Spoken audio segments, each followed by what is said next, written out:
বুঝিয়ে বলা কঠিন, তাই চুপ থাকি।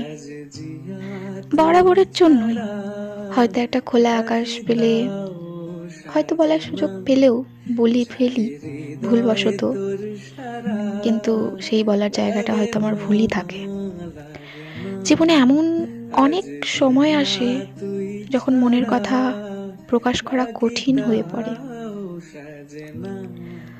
হয়তো কিছু অনুভূতি এতটাই গভীর যে সেগুলো শব্দে প্রকাশ করা যায় না,